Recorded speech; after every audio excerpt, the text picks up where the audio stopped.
outdoor farm. So it is something far more flexible also, and the result is phenomenally very good, especially in the commercial aspect. Indoor farming gives very good output. These are some of the other projects wherein we have been providing home solutions also. So to the right, we can see there tomatoes growing in Dutch bucket. This is small DWC system which we provide. You can grow all leafies and all fruiting also. You can grow as simple as cucumbers and all that also in your hydroponics. So virtually any crop or any vegetable which you want to grow in your local area, both for personal consumption or in a commercial domain, we can use it. We can do it through hydroponics. This is a commercial farm, a typical outdoor commercial farm output. And as you can see, the output is really very good. These are few of the systems which I provide to my clients. So these are very simple, basic ones, the DWC system, but they're very versatile. You can almost grow anything inside this, right from spinach to lettuce to even tomatoes and capsicum. This is a typical Dutch bucket system. These are huge buckets where we can grow crops like capsicum, zucchini, cabbages, and you can also grow leafies into this. It's a very versatile kind of a system. Then this is a typical NFT setup. This is a small setup, but similar setups are being done in commercial setups also. So they don't vary that much, but this is how the whole system will look when it is installed. And these are the typical indoor setups. So here we provide around 1 level to 5 level kind of a system. You need very limited space out here, and even you can convert a small room into a grow house. But there are certain guidelines that need to be done or followed for farming both indoor and outdoor, which something we will discuss in depth during our masterclass. So let's go to the most basic part of hydroponics, is what hydroponics really is. So someone, all those who are pretty new into this, it's a very simple process. It's not different than what we grow in soil. Only thing is we have replaced the soil completely, because soil is the main carrier of lot of diseases to the plant, and we have substituted the soil with some substitutes which we'll be learning ahead. What are those substitutes? So as the animation shows, the nutrient water is below the plant. Your roots are always submerged in this nutrient rich water, and we keep it aerated. So there is a lot of oxygen that is fed into these roots through various methods, and then this oxygenated nutrient rich water reaches to the plant from the root. It's a very natural way of growing, and it is one of the offset of horticulture.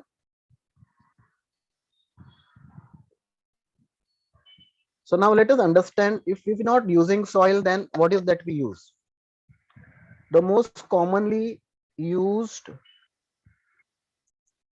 media in India especially is vermiculite. Some people also go for gravels, normally seabed gravels, perlite. This is volcanic material. Vermiculite is a natural mineral which is formed in various mountains and it is mined.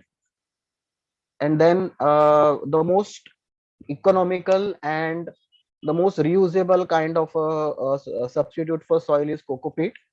That is the husk of the coconut. So it is available in lot of format, loose and disc format.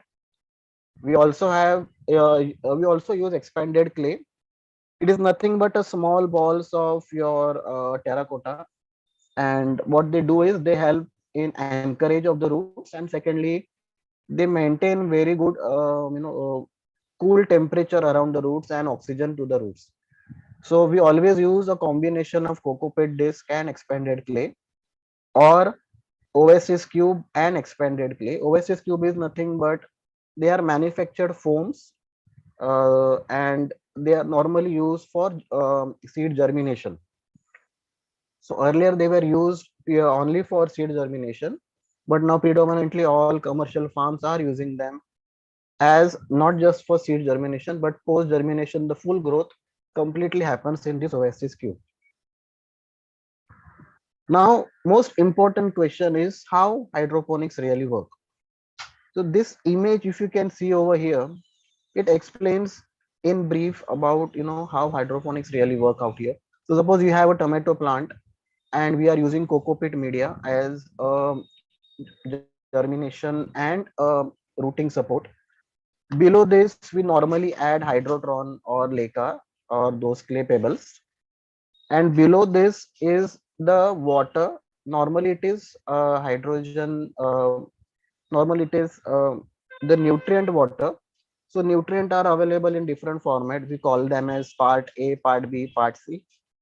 And this detail we will discuss in the masterclass about the right combination of nutrient and how we can utilize certain formula for certain crop, what is best for what crop. So all this we will discuss in the masterclass also. And as the image explains, this nutrient water is what something is like, we simplify a lot of thing to the plant. Since in soil they root have to search for water, in hydroponics we eliminate that search. We give them easy access to nutrient water, because of which the plant grow fast and the plant grow healthy. And the most important aspect inside an hydroponic system are two factors, that is a pH. And what is a pH? The small scale over here is mentioned. So 7 is neutral, 1 is acid, and 14 is the base. The most simple example of acid is lemon juice, and the most base example is your bleach. And we normally operate only between 5 to 6 range. So this is the range where we maintain the pH, because this is the range where the plants grow well. And the second most important aspect is how you are going to measure how much nutrient you have added to the water. So for that we have got such kind of measuring systems. So it is known as TDS, so total dissolved salt. It is nothing but, suppose you add salt into the water and you keep on adding salt into the water. Eventually what happens is it gets so much saturated that you cannot add more salt. That is what TDS says. It is how much amount of solid has been dissolved into the water. That is equivalent to the nutrient that has been added. And EC in simple terms is electrical conductivity. Means suppose we pass electric current, if there is some uh, nutrient or some acid or base material included into the nutrient water, it will tell you the electric quantity. It's nothing but is a measurement standards, but this is what tells us how much nutrient is there in the water in simple terms. A small example how pH and TDS work. So suppose you're growing capsicum, so the ideal range for capsicum is this, and your nutrient should not exceed this value. Now how to achieve this value? Again, there is a huge calculation out there, and we see to it that we manage this factor during the growth cycle, and we do not start directly from this stage. We start in a very gradual manner. So we'll be discussing in depth about how to do that and how to monitor it and how to see to it that you achieve a very good growth. Now let's go for the most common questions in hydroponics. What are the types of hydroponics? There are a lot of ways of hydroponics, but the most commonly used are these two aspect. One is closed circulation, second is an non-circulating system. So this is a typical circulating system where your nutrient water is circulated within the plant and it comes back to the tank and again it goes back. So this save a lot of water. And there are non-circulating system like this where we store water, and there either it drains off or it is stored and consumed by the plant. So these are two methods. The most common way of storage type is deep water culture. As you can see over here, a large reservoir which has water with nutrient. This pipe over here is an air pipe, so we pump in lot of air inside, and above this is the zucchini plant. DWC encourages very heavy amount of roots, as you can see the amount of root growth here, and it is very good way of growing in your home. if you are a starter, DWC system is the best way to understand hydroponics. NFT techniques, this is a very most commonly used both for home and commercial, mostly for commercial. And as you can see, there's a large reservoir, and this is where we add the nutrient. This water is pumped and it is made to flow at one end, and then it drains back to the reservoir back. So we maintain this cycle continuously, and we see to it that the plant receives very good amount of nutrient rich water, aerated water. And since we make them flow, while flowing they try to absorb lot of oxygen along with them. You can customize this, and you can make this easy, and you can fit into any area. So we can do as per your location or as per your size of the grow area, we can adjust this. In this there are different types. So this is a typical indoor system where we can go multi-level. Even in outdoor we can do multi-level in a frame system like this. And this is a typical flatbed system which is most commonly used in for home application, as well as mostly this is the most highly used method in the commercial farms. This is a small video which I would like to share. This is a small, yeah, just hold on. Please go through the video. So here is the reservoir tank where the nutrient is. The water flows from this reservoir tank to the left hand side of the system, and the small pipes, the inlet pipes over here, will bring the nutrient water into the system. We have a very small flow of water here. We do not pump too much water, because that is what the name of the system is. It's a nutrient film technique. So we do not flood it, but we maintain a small flame. This is a similar NFT, but it is an outdoor application. Similar application will be used in commercial farms also. The concept is same. Only difference is this is a flatbed system, so there is no multi-level here.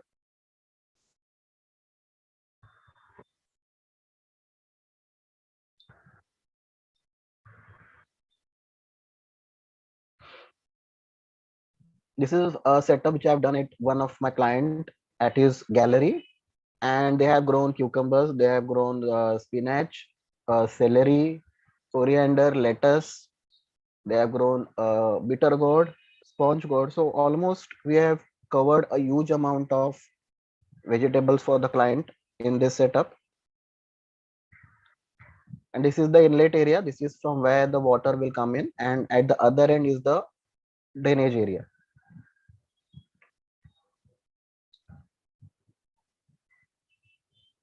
This is a Dutch bucket system. It's a very versatile system.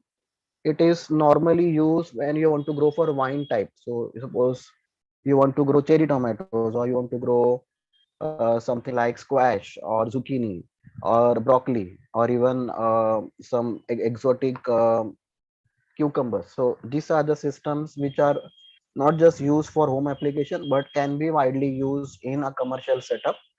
And you can grow not just vine type but also leafy vegetables in this. So cabbage, then if you are have a colder climate, then icebergs, they grow very well in this system. And this is a grow bed system. This is a typical commercial farm grow bed where we use coco peat as the media, and there are drip lines that passes through them. There is no collection of nutrient here. Normally nutrients are drained out, but there are some system where we can collect them by having a drainage below, and that can also be managed. So we can create this circulating type also. And the most important aspect in hydroponics is that there are three factors that are most important for a plant growth. One is sunlight. So there is no we can say any substitute for sunlight.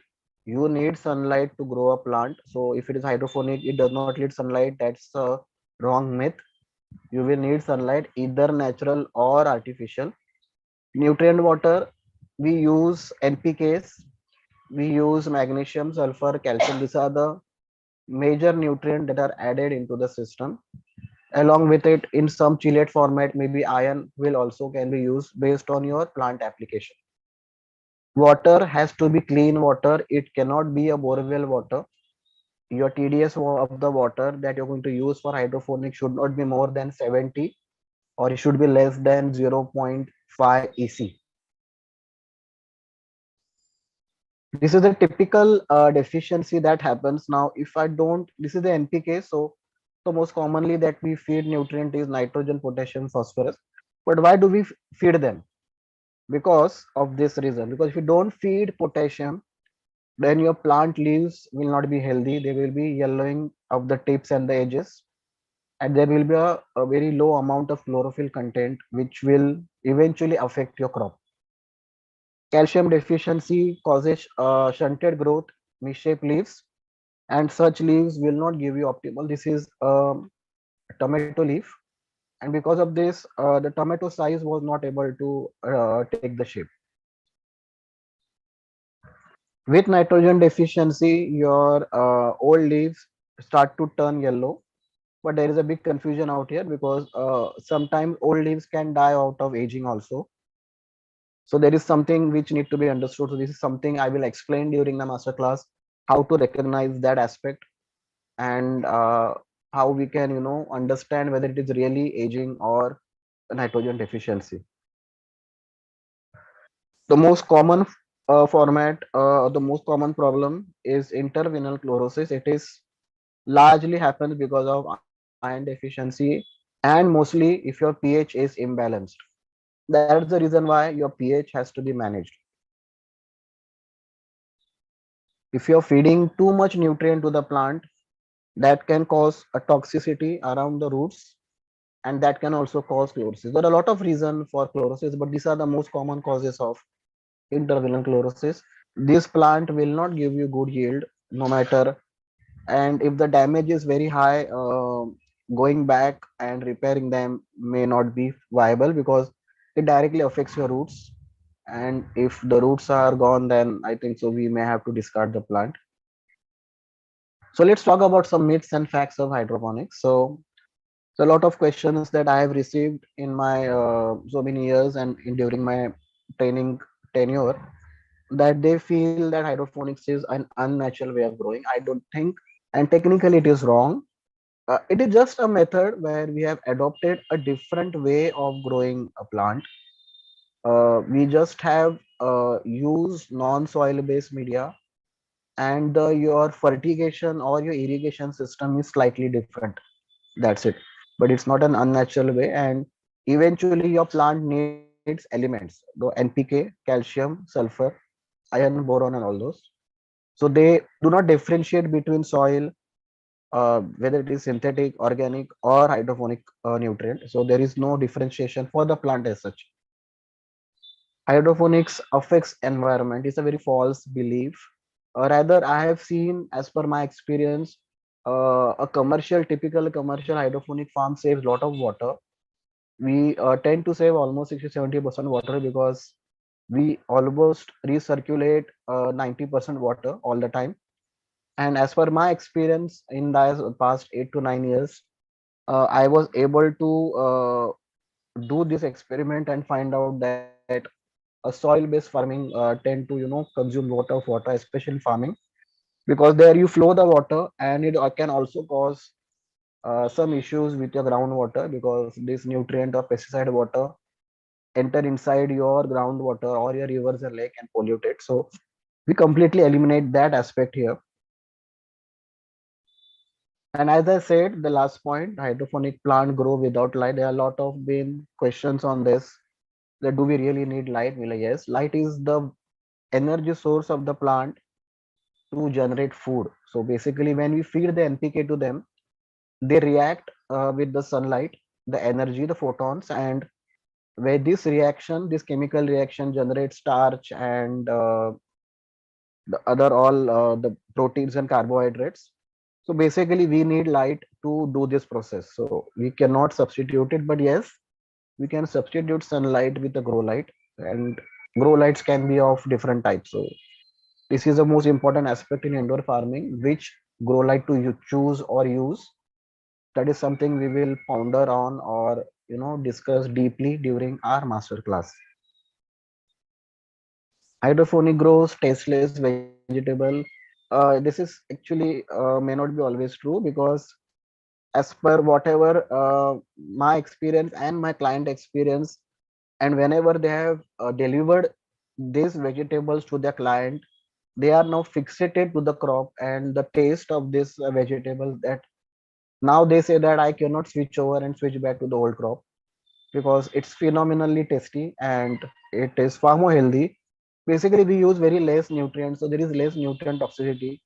There is no hidden pesticide or traces of nutrient in your leaf or your plant. No, they are pretty healthy also. Hydroponic technique is expensive, partially true. I can say initial cost is there, but as if you're looking at a commercial aspect or in a business aspect, you should understand that that is your investment cost, and for setting up any business you need some investment. So basically, that is the only cost, and this system life is very good. And so once, I think so, in 4 5 years you can get your ROI also pretty well. And if you market your product well, this is the main aspect we will discuss about where, how to start, when to start, what to grow as per your area. So this is the most crucial part of commercial farming. So we'll ponder on this in the master class very deeply, that how should we start, what should be a location, what should be your design for an poly house, what should you select, what kind of poly house you should do, what kind of automation you can bring into your commercial. And there are a lot of aspects that can be discussed during the master class. Now, I guess I have given a small brief about hydroponics. So now let's unmute and understand how many of you have been able to grab whatever I have explained in briefly about hydroponics. So these are very simple questions. Let's see how many can answer. So TDS in hydroponic water are calculated in what terminology? Can anyone explain? Please state your name and your answer, please.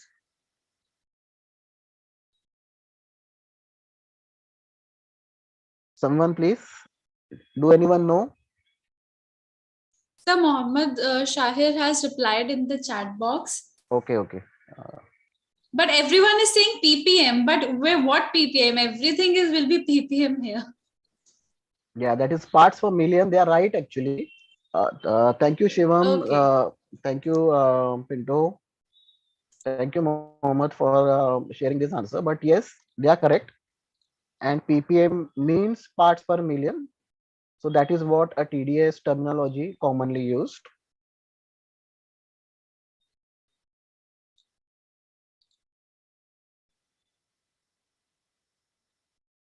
Okay, a system which allows water to spray on the roots, which are suspended in air, is called. How many of you know about this technique? I have not explained about this, but I can explain about this. But anyone knows about this method? Some rough idea? Anyone have? Okay. Thank you, Saket. Yes, Shivam. Great, great. So yes.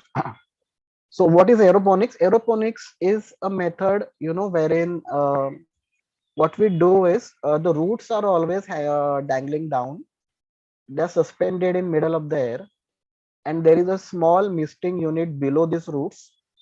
And what it does is sprays a mist of nutrient just below the roots. Normally, if you want to grow something like potatoes, carrots, beetroot, means like underground kind of a crop, it is widely used in abroad. Aeroponics was used in space, because it's a very good technology, can be used in space for farming. So aeroponics is something, but aeroponic systems are extremely investment intensive, and it has a lot of complexities in terms of misting and all that.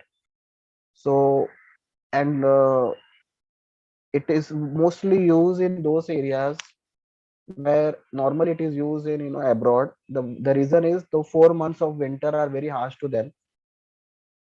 So what they do is they cannot grow anything in the soil. So they use aeroponics to grow all the ground type crops there.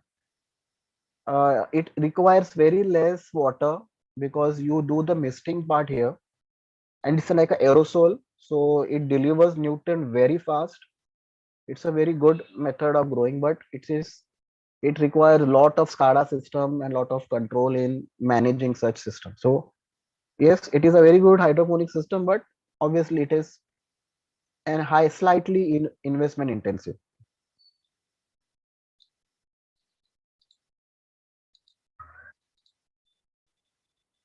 Okay, there is a small question: can light be allowed to reach the nutrient solution?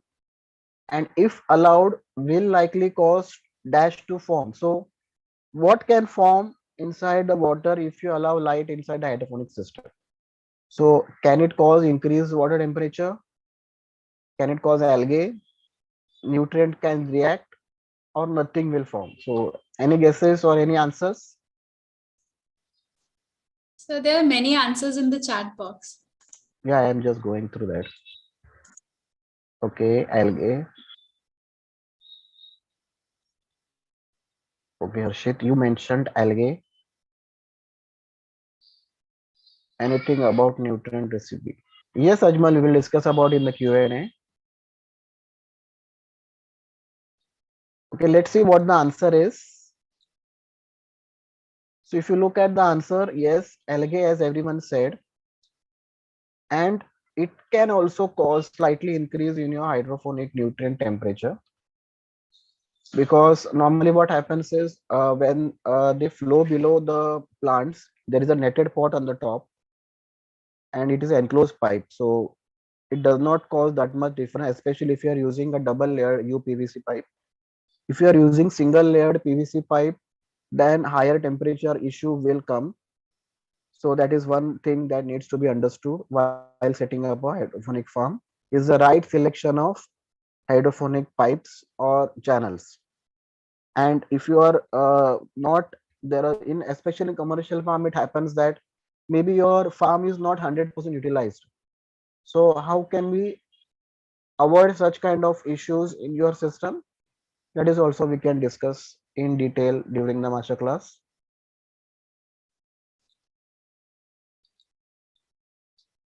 Okay, so the next question is regarding hydroponic system can effectively and rapidly be adjusted by. So if anybody have any idea or any guess about this. So suppose you want to adjust your nutrient. Now what has happened is you mistakenly have introduced too much nutrient into your tanks and your reading has gone above the limit that is supposed to happen to be in for your plant. So how will you adjust that?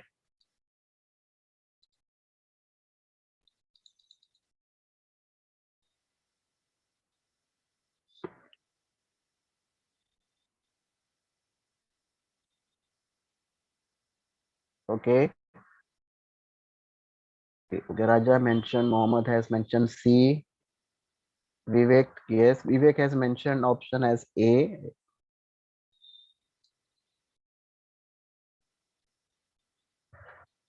Thanks, Anuradha, for the answer. Your answer is C, by adding water. Okay. Mark says the answer is C. So let's see what the answer is. Ideally, if it is too much toxic, I would not recommend to add water because dilution may not work every time. So what we can do is there is always a need to have a buffer tank. It is always better to have a buffer tank. So what we can do is we can make the tank half, shift that nutrient water to the buffer tank, add new water and check the reading. If it is diluted, again do the same process, and that way you can adjust. So that is a better way. And the buffer water which has been kept there can be then utilized whenever you are going to add new nutrients. So it works both way. As everyone said, option C, yes, by adding water to dilute nutrient can also be done. But in the case if the reading is not gone too much high, it is within a small range, it is small deviation, yes, then we can do that. So there's one question, can we grow tomatoes using NFT system?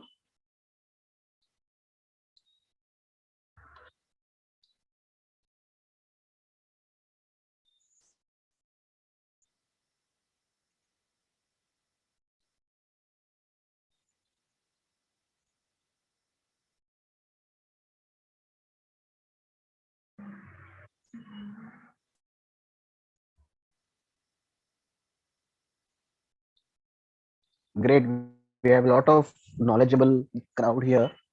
Thanks, Jaddev. He has mentioned as yes. Vivek has mentioned as yes. Ashwin and Shivam too. So let's see what the answer is. Yes, you can do it. Yes, you can do it. I have done it. But the only issue by doing tomatoes in an NFT channel is you have a very limited root mass area in an NFT pipe. And what happens is beyond a certain fruiting stage, that pipe area is not at all sufficient, for taking up that load of additional fruiting and flowering. So for a small setup, for a pilot project, yes, it is good. But if you're looking at something like a commercial aspect, I would not suggest. Then I would suggest that something like a grow bed system or a Dutch bucket is the best way to grow tomatoes.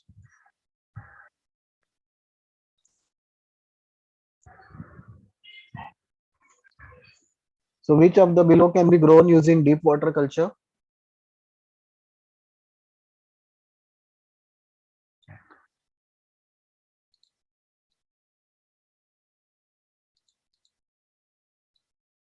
You can unmute and explain also. Okay, Shruti has mentioned as only letters.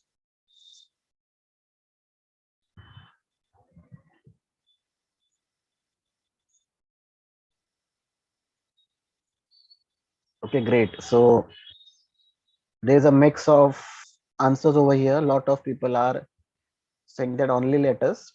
Is because we have seen a lot of videos of DWC system growing lettuce, and I agree on that part. But in my experience of 8 to 9 years, I have been able to grow all of them. And DWC system is a very versatile system. Yes, there are few challenges in terms of water temperature management, so you need chilling and all that. But you still can manage a very good sizable amount of crop. DWC system rather helps in a very fast switchover. You can switch very fast. You can build multiple tanks and you can grow specified crops in those tanks. You can immediately switch over that crop and start with a new crop. So in terms of flexibility, DWC system is the best way to grow. Now the next question is regarding hydroponics nutrient. Hydroponic system can effectively and rapidly be adjusted by. So I think so it is done. It's repeated. Like soil, can hydroponics media contain dormant weeds and insects? Is it possible, guys? So can your cocoa peat have weed? Can there be insects in vermiculite, perlite, or in your oasis cube?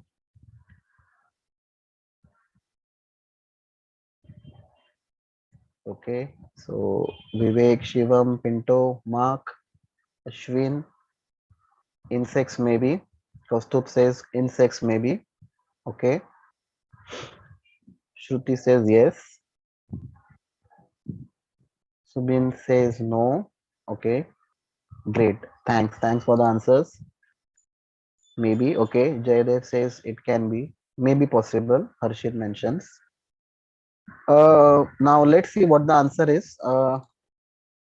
Basically, no. So there is a very rare chance of weeds, especially. So what are weeds? Weeds are unwanted plants. So in a soil when you grow, okay, and you grow some plants. See, you are growing tomatoes. What happens is when you water your soil, there are a lot of weed seeds. They are in the spores format and they are always flying in the air. So there are a lot of methods of these spores coming to the soil. Maybe your soil itself is having, or some insects has bringing such dormant weeds. So in hydroponic, weed is not possible because we are not using any soil media. We use sterile media all the time. So we can reuse certain thing, but again that reuse can be done by certain protocols which we have to follow. There we expect that the weeds and all that will not be there. So practically speaking, weed is not there. Insects, as many says, some say that yes. I have seen few small white insects in cocoa pit. The reason is it is a dried material. So basically, certain insects like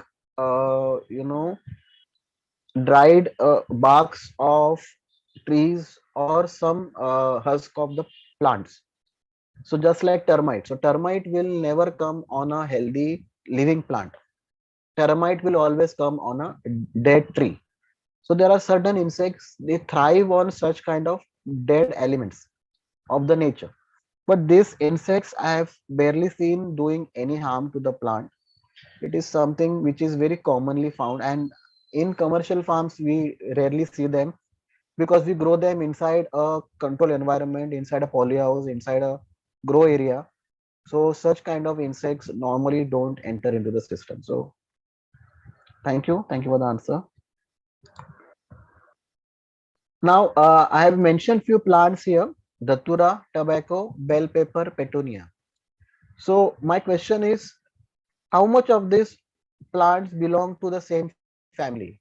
So if I give you a simple example of family is like, uh, say certain plants belong to a same genus of the plant. So suppose like your coconut. So coconut has their own family. Okay, your tomatoes and all that have their own family. So according to you, do all these four belong to the same family, or some of them belong to the same, or none of them belong to the same family?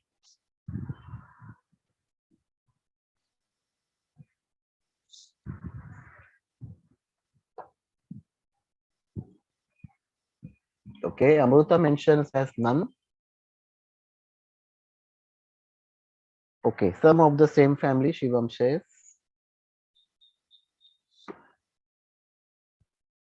ABC are same.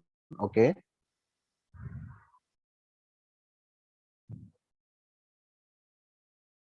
Okay. So let's see what the answer is. So basically, they all are from the same family. So ideally, they are from the Solanaceae family. They are the potato family. They are all poisonous in nature. So tomato and all this, the plants are poisonous. That's the reason why cattle and all that don't prefer to eat them. So they all are from the same family. Which of this plant can self-pollinate? So a brief example of pollination is, if you do not know, pollination is a process where certain plants have male and female flowers. So they need some external media like a bee or a butterfly to do the pollination. And there are some which have got inbuilt both male female, so they do not need any external media. Okay, so Kaustubh mentions as all of the above, all of this. Shivam says that's very nice. Pinto says chili. Okay, ABC are same. No, that is false. Brinjal and chili. Okay. The fun part is they all belong to the same family. Again, all are self-pollinating. All are from the Solanaceae family or the potato family. So they all are self-pollinating. You do not have to pollinate them, but sometimes they will not pollinate for some reason, because if your they need some method. So sometimes, okay, if the wind is not there, there is a stagnant air around your plants, and your plants are not at all moving. Your normally what happens is your germination happen because of that wind flowing between the flowers. So if you have such issues, You can do hand pollination also, so it's the best way to do to ensure that you get good yield. So the most important question is, nitrogen is available in the air very easily, but from where do the plants absorb nitrogen?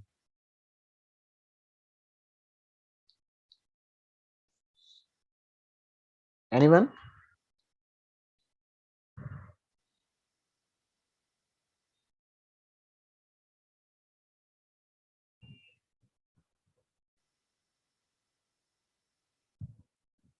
Okay.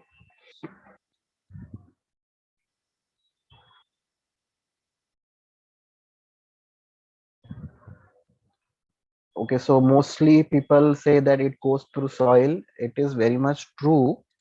In our case, we do not have soil, so that goes through our nutrient water. But we can give foliar spray also. So there is a different method. Leaves have spores. The upper leaf do not have spores, but your downside of the leaf always has small spores in them. And a lot of foliar based fertilizer can be fed to the plant. It is also said to be a very more efficient way because we deliver that directly to the leaf. But yes, as all have mentioned, normally it comes through your roots. How does plant absorb nutrients? So any question, what is the answer for this? So will it always pass through stem, or it will pass through roots and leaves? I just answered that few moments back. So guys, what's the answer? Great, great. Yes. So in the last slide only I said that the foliar base nutrients can be fed. So as the answer mentions out here is,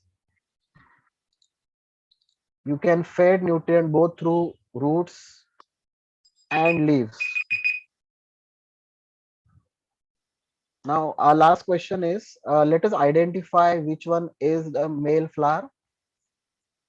Can you identify out of this which is the male flower?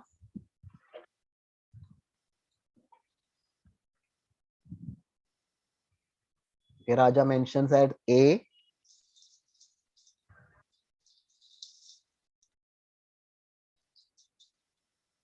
Okay, Shiva mentioned that as B. Great. Jaydev too has to agree to that. Harshit too agrees to B.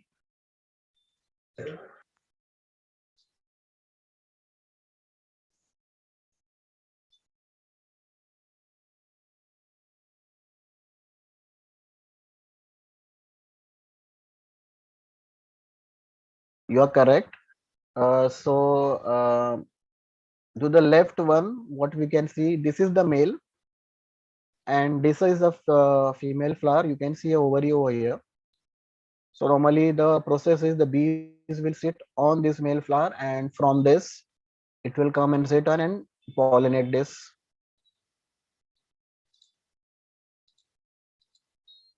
So thanks for attending, and now if you have any questions and queries, I guess we can now discuss about that.